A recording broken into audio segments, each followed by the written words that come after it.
Hello, today I'd like to talk to you about safe lifting techniques at home.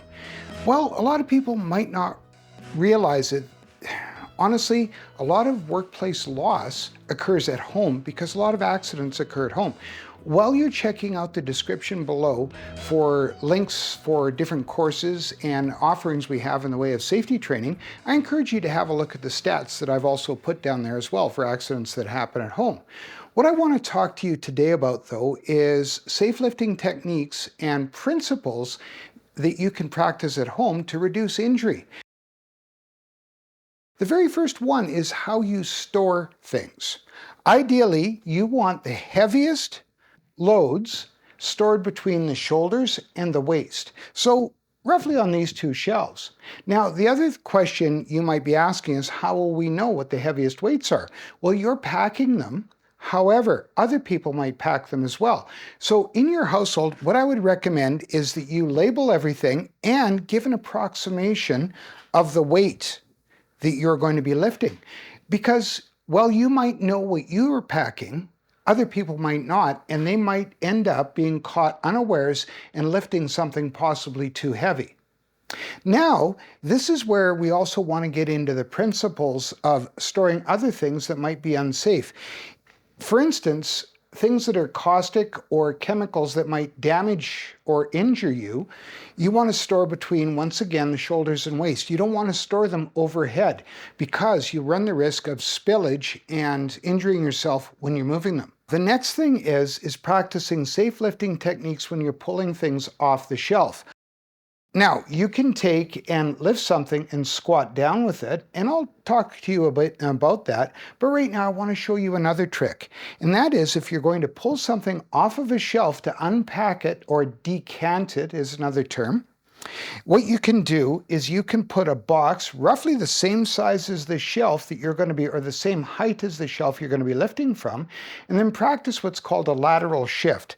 A lateral shift is getting one leg as close to the load as possible and having your other foot spread out a little bit beyond shoulder width. And then what you're going to do is you're going to grab the box, and without twisting, you're going to ease from one leg to the other, like so.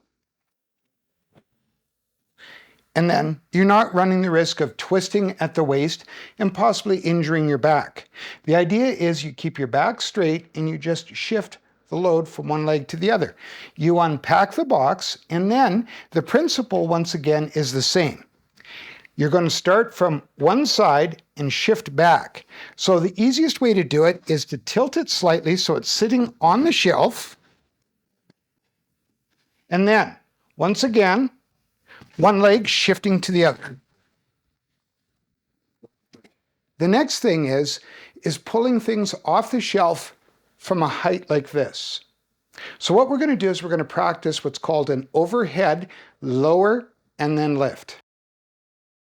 Now, with the overhead lifting technique, the idea is lifting something from the top shelf or a higher shelf than your shoulders and being able to bring it down safely. So once again, you want to store non-chemical and also lighter loads on the top shelf or overhead shelves where they're above your shoulders.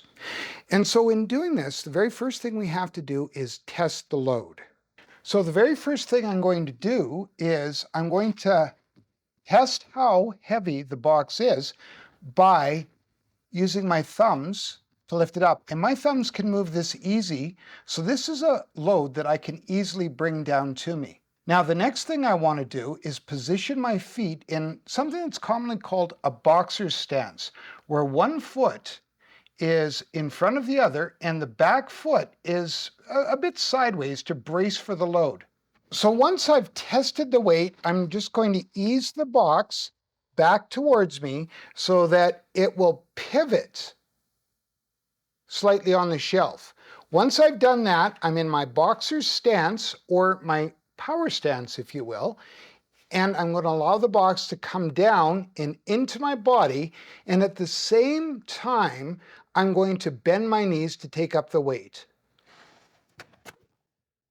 Bring my elbows into my side.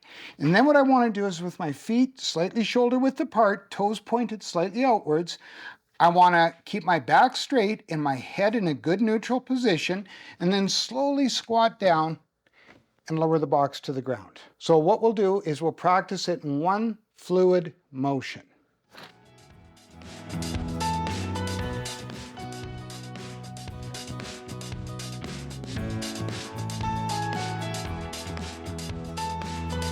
And there you have it, a couple of safe lifting techniques to practice and use at home, and some storage principles to help you to reduce the risk of injury while you're at home.